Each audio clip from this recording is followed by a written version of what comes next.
যুক্তরাষ্ট্রের নর্থ ক্যালিফোর্নিয়ার একটি অঞ্চল। গোটা পৃথিবীর কাছের পরিচয় এখন সিলিকন ভ্যালি নামে। নামটি এসেছে সেমিকন্ডাক্টর পদার্থ সিলিকনের নাম থেকে। ইলেকট্রনিক্স ইন্ডাস্ট্রির মূলত এই সেমিকন্ডাক্টরই, তাই এমন নামকরণ।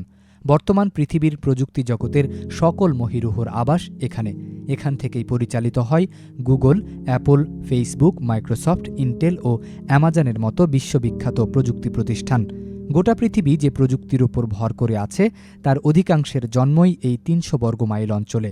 এই সিলিকন ভ্যালির শুরুটা হয়েছিল কিভাবে?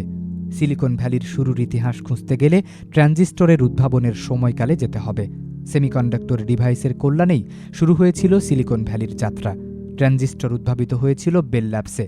প্রায় এক যুগ ধরে বহু বিজ্ঞানী ও প্রকৌশলীদের নিয়ে বিশাল একটি গবেষণা প্রকল্প চালাতে হয়েছিল এর জন্য।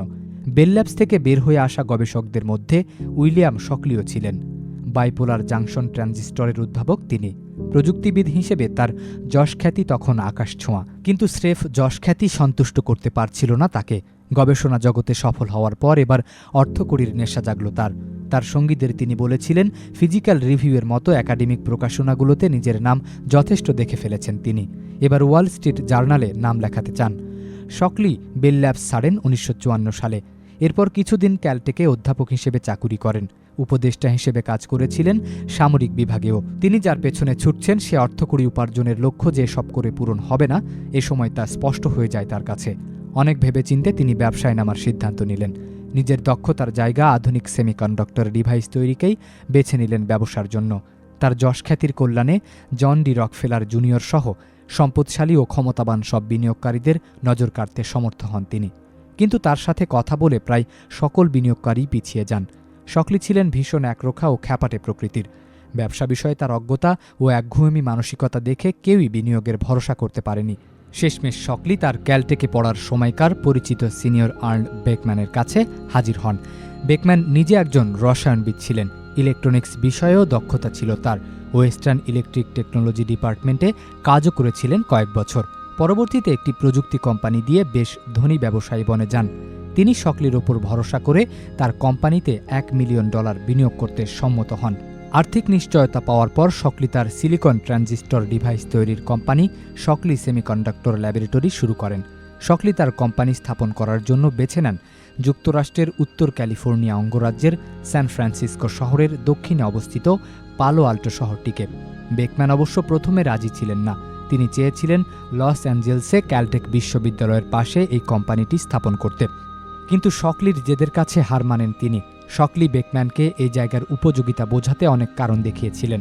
তবে তার জেদের সবচেয়ে বড় কারণ ছিল এ শহরেই ছিল শকলির পারিবারিক বাসস্থান। এভাবেই সিলিকন ভ্যালি এই অঞ্চলে তার ভৌগোলিক ঠিকানা খুঁজে পায়। ১৯৫৫ সালে এসে শকলি সেমিকন্ডাক্টর ল্যাবরেটরি অফিসিয়ালি প্রতিষ্ঠিত হয়। এবার শকলি তার কোম্পানির জন্য প্রযুক্তিবিদ খুঁজতে শুরু করলেন। তার আগের কর্মস্থল বেল ল্যাবসের কেউ তার কোম্পানিতে যোগ না দেওয়ায় কিছুটা হতাশ হয়েছিলেন। অভিজ্ঞ কাউকে না পেয়ে শকলি তরুণদের দিকে চোখ ফেরালেন। স্বাভাবিকভাবেই তরুণ প্রযুক্তিবিদরা তার মতো কিংবদন্তি প্রযুক্তিবিদের সাথে কাজ করতে ভীষণ আগ্রহী ছিল। তিনি এ সময় অসাধারণ প্রতিভাবান কয়েকজন তরুণকে খুঁজে এনেছিলেন, যার মধ্যে ছিল রবার্ট নয়েস, গর্ডন মুরের মতো পরবর্তীকালে সিলিকন ভ্যালির কিংবদন্তিরা। পালো আল্টোতে শকলির এই তরুণ দলটি ব্যাপক উৎসাহ উদ্দীপনা নিয়ে কাজ শুরু করল। তাদের উৎসাহ আরও বেড়ে যায় যখন এর পরের বছর শকলি নোবেল পুরস্কার লাভ করেন। কিন্তু দুঃখজনকভাবে তাদের সুখের সময় বেশি দিন স্থায়ী হয়নি। প্রযুক্তিবিদ হিসেবে শকলি যতই প্রতিভাবান হন না কেন, একজন নেতা হিসেবে তিনি ছিলেন সম্পূর্ণ অযৌক্তিক, স্বৈরাচারী ও চরম অসংবেদনশীল। বলা চলে এই কাজের জন্য তিনি চূড়ান্ত রকমের বাজে একজন ছিলেন। এসব কিছুর সাথে হয়তো তার দল মানিয়ে নিতে পারত, কিন্তু বাজারের চাহিদা বোঝা, ব্যবসা কৌশল ও লক্ষ্য ঠিক রাখা এসব অতি জরুরি বিষয়ে তার কোনো দক্ষতা ছিল না। কিছুদিনের মাথায় তিনি তার কোম্পানির লক্ষ্য ট্রানজিস্টর ডিভাইস থেকে সরিয়ে 4 স্তরের ডায়োডের দিকে মনোযোগ দেন। কয়েকটি প্রতিষ্ঠান ততদিনে ট্রানজিস্টর ডিভাইস তৈরির ক্ষেত্রে প্রতিষ্ঠিত হয়ে গিয়েছিল। তাই শকলি ভাবলেন তার কোম্পানি কারো পদাঙ্ক অনুসরণ করবে না, সম্পূর্ণ ভিন্ন কিছু নিয়ে কাজ করবে। এ চিন্তা থেকেই তিনি 4 স্তরের ডায়োড নিয়ে কাজ শুরু করেন। কিন্তু এটি এমপ্লিফিকেশনে সক্ষম ছিল না। বাজারে এর চাহিদা ছিল খুবই সীমিত। কিন্তু একরোখা শকলি কি আর তা বুঝতে চান? কোম্পানির অর্থনৈতিক দিক নিয়ে কোনো পাত্তা না দিয়েই তিনি এ সিদ্ধান্ত নেন। তরুণ প্রকৌশলীরা অনেক চেষ্টা করেছিলেন শকলিকে এই সিদ্ধান্ত থেকে টলাতে, কিন্তু সফল হননি। এতে হতাশ হলেও তারা এ প্রকল্পে কাজ করতে শুরু করেন। কিন্তু সময়ের সাথে সাথে এটি যখন কোম্পানির সর্বনাশ ডেকে আনছিল, তখন আর তারা চুপ করে বসে থাকতে পারেননি। মুর, নয়েস সহ মোট ৮ জন প্রকৌশলী শকলিকে এড়িয়ে সরাসরি আর্নড বেকম্যানের কাছে হাজির হন। কোম্পানির সম্পূর্ণ পরিস্থিতি ব্যাখ্যা করে তাকে প্রস্তাব দেন যাতে শকলিকে সরিয়ে অন্য একজন ম্যানেজার নিয়োগ দেওয়া হয়, আর প্রযুক্তি খাতের দেখাশোনা করার জন্য তারাই সক্ষম। বেকম্যান সম্পূর্ণ পরিস্থিতি বুঝলেন এবং এই তরুণদের প্রতি সহমত হলেন, কিন্তু শকলিকে সরাতে তিনি সম্মত হলেন না, কারণ শকলির সাথে তার কেবল ব্যবসায়িক সম্পর্কই নয়, ব্যক্তিগত সম্পর্কও ছিল। এভাবে তার নিজের কোম্পানি থেকে তাকে সরিয়ে দিতে পারলেন না তিনি। এদিকে শকলি এ খবর জানার পর একইভাবে ভীষণ ক্ষুব্ধ ও হতাশ হয়ে পড়লেন। তিনি মনে করতে লাগলেন যে তিনি বিশ্বাসঘাতকতার শিকার হয়েছেন। এই ৮ জনকে তিনি ৮ বিশ্বাসঘাতক হিসেবে আখ্যা দেন। এ ঘটনার পর এই ৮ জনের সাথে শকলির বিভেদ চরম পর্যায়ে চলে গিয়েছিল। সে কোম্পানিতে তাদের কাজ করার আর সুস্থ পরিবেশ রইল না, যদিও তারা কাজ চালিয়ে যাচ্ছিলেন। অসুখী পরিবেশে কাজ করতে কেই বা চায়? এই ৮ জন তরুণ প্রকৌশলীও চাননি। তারা ঠিক করে রেখেছিলেন একই সাথে বের হয়ে অন্য একটি কোম্পানিতে যোগ দেবেন। তবে তাদের মাথায় কখনো নিজেদের কোম্পানি প্রতিষ্ঠা করার চিন্তা আসেনি। এ পরামর্শটা আসে আর্থার রকের কাছ থেকে। এ ৮ জনের একজন ইউজিন ক্লেইনারের মাধ্যমে রকের সাথে পরিচয় হয় তাদের। তিনি তাদের অবস্থা পর্যবেক্ষণ করে পরামর্শ দেন অন্য কোম্পানিতে যোগ দেওয়ার বদলে তারা নিজেরাই বিনিয়োগকারী খুঁজে একটি কোম্পানি শুরু করতে। প্রস্তাবটি মনে ধরে তাদের। তারা সবাই নিজেরাই নিজেদের বস হওয়ার বিষয়ে আগ্রহী হলেও এর ঝুঁকিটাও জানতেন। তারা সিদ্ধান্ত নিলেন প্রথমে প্রযুক্তি বিষয়ক বড়সড় কোনো কোম্পানির সাথে যোগাযোগ করে দেখবেন কেউ তাদের পেছনে বিনিয়োগ করতে রাজি হয় কিনা। রক তাদের হয়ে বেশ কয়েকটি কোম্পানিতে যোগাযোগ চালিয়ে গেলেন, কিন্তু প্রায় সব জায়গা থেকে নেতিবাচক জবাব এলো। কারণ অধিকাংশ কোম্পানিগুলোই হয় নিজেরাই ট্রানজিস্টর ডিভাইস তৈরি করা শুরু করেছিল, অথবা এ বিষয়ে আপাতত তাদের কোনো আগ্রহ ছিল না। তারা তখনও শকলির কোম্পানিতে কাজ চালিয়ে যাচ্ছিলেন। এদিকে বিনিয়োগ না পেয়ে তাদের নিজেদের কোম্পানি গড়ে তোলার আশাও ক্ষীণ হয়ে আসছিল। সবাই বিচ্ছিন্ন হয়ে নতুন চাকুরি খোঁজার ভাবনাও শুরু করে দিয়েছিল। ঠিক এ সময় শারম্যান ফেয়ারচাইল্ডের সাথে সাক্ষাৎ করার সুযোগ পান রক।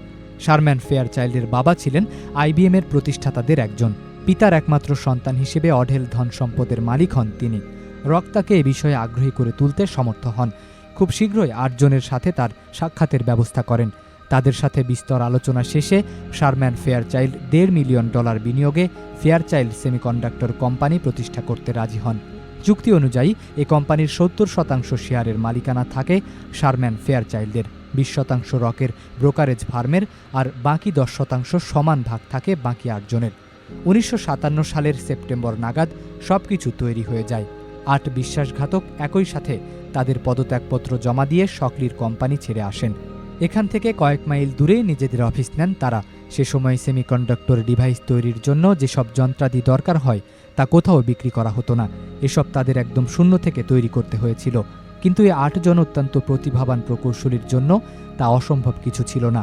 নতুন যাত্রা শুরু করার উৎসাহে তারা নিজেদের সবটুকু নিংড়ে দিলেন। শুরুর কয়েক মাস পরেই তারা তাদের প্রথম অর্ডার পান। আইবিএমের সাথে $5 লক্ষ চুক্তি হয় তাদের।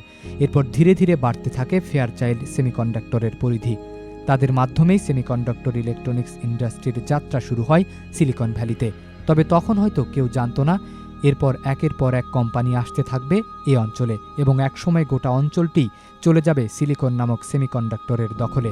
আর শকলির কোম্পানির কি হয়েছিল? খুব সংক্ষেপে বললে সেটি এক প্রকার ধ্বংস হয়ে গিয়েছিল। এক পর্যায়ে এসে বেকম্যান যখন প্রকৃত পরিস্থিতির মুখোমুখি হলেন, তখন তিনি অখ্যাত একটি প্রতিষ্ঠানের কাছে বিক্রি করে দেন কোম্পানিটি। আর শকলি আবার একাডেমিক জগতে ফিরতে চান। সিলিকন ভ্যালির পাশেই স্ট্যানফোর্ড বিশ্ববিদ্যালয়ে ফ্যাকাল্টি হিসেবে যোগ দেন তিনি। আচ্ছা, পরবর্তী সময়ে সিলিকন ভ্যালির উত্থান দেখে কখনো কি তার মনে আফসোস জেগেছে?